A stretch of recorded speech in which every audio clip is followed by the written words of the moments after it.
मेरे को एक कथा याद आ गई। एक नाविक था, आप लोगों ने देखा होगा तीर्थ यात्रा में, नर्मदा नदी में, ओमकारेश्वर में देखा होगा कि नाव चलती है घुमाने वालों को। आइए 100 रुपए में तुमको यहाँ से यहाँ तक ले जाते हैं, गोमुख घाट से पूरा तुमको घुमाएंगे, त्रिवेणी संगम वो जो है तो घुमाने का काम करते हैं बंधुओं। तो नाविक, कुछ पर्यटक लोग तीर्थ यात्रा में घूमने के लिए आए, नाविक से पूछे भैया एक काम करो, हमको थोड़ा सा जल में सैर करा दो, हमको घूमने जाना है। तो उससे प्रश्न करते हैं, ये बताओ भूगोल के बारे में जानते हो? बोले हम भूगोल अगोल खगोल कुछ नहीं जानते। अच्छा कुछ पढ़े लिखे हो, गणित गणित के बारे में जानते हो? बोले नहीं नहीं हम नहीं जानते, कुछ नहीं जानते। अच्छा ठीक है, ये बताओ विज्ञान के बारे में कुछ जानते हो? बोले नहीं हमें विज्ञान के बारे में नहीं जानते। अनपढ़ व्यक्ति था वो, और बीच धार में जाकर के ले गया। ऐसे कई प्रकार के प्रश्न कर रहे थे। उस नाविक ने कहा, ये बताओ तुमसे तैरना आता है कि नहीं? ये तो तुमने हमसे पूछ लिया। और वो जोर से नौका को हिलाने लगा तो वो गिरने लगे। बोले ये बताओ तुमको तैरना आता है कि नहीं? बोले नहीं आता। बोले ये बताओ इस समय गिर जाओगे तो तुम डूबोगे कि मैं डूबूंगा?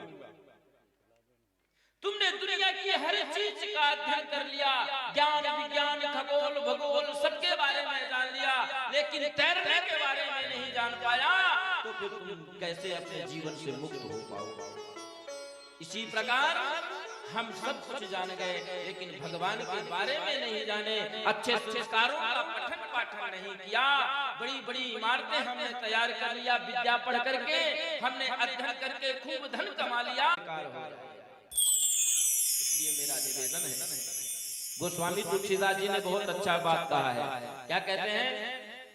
काम से रूपे प्रताप दीनेश से, सोमे से सीरे गाने से माने, हरिचंद्र से साचे बाड़े विधि से, माधवा से माही पे विषय कुल माने, सूखे से मुनि सारद से बक्ता, चीर जीवन लो मन से अधिकाने, ऐसे भैरो कहा तुलसी जो पेरा जीव लोचन रामे ना जाने, जो पेरा जीव लोचन रामे ना जाने।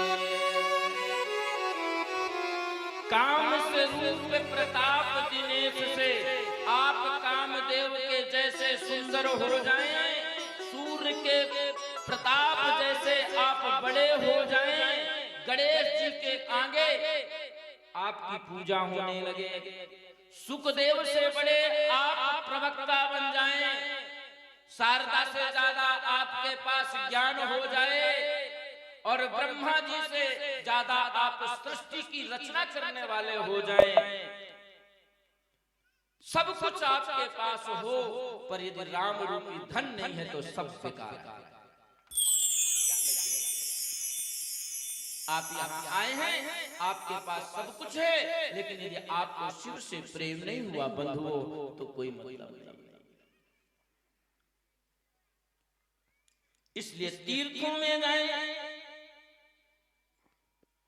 कथा सुनने जाएं, कहीं भगवान के मंदिर जाएं, तो केवल एक ही इच्छा होनी चाहिए, भगवान के दर्शन हो जाए। ध्यान रखिए, इसके अलावा कोई कामना आपकी कोई काम की नहीं।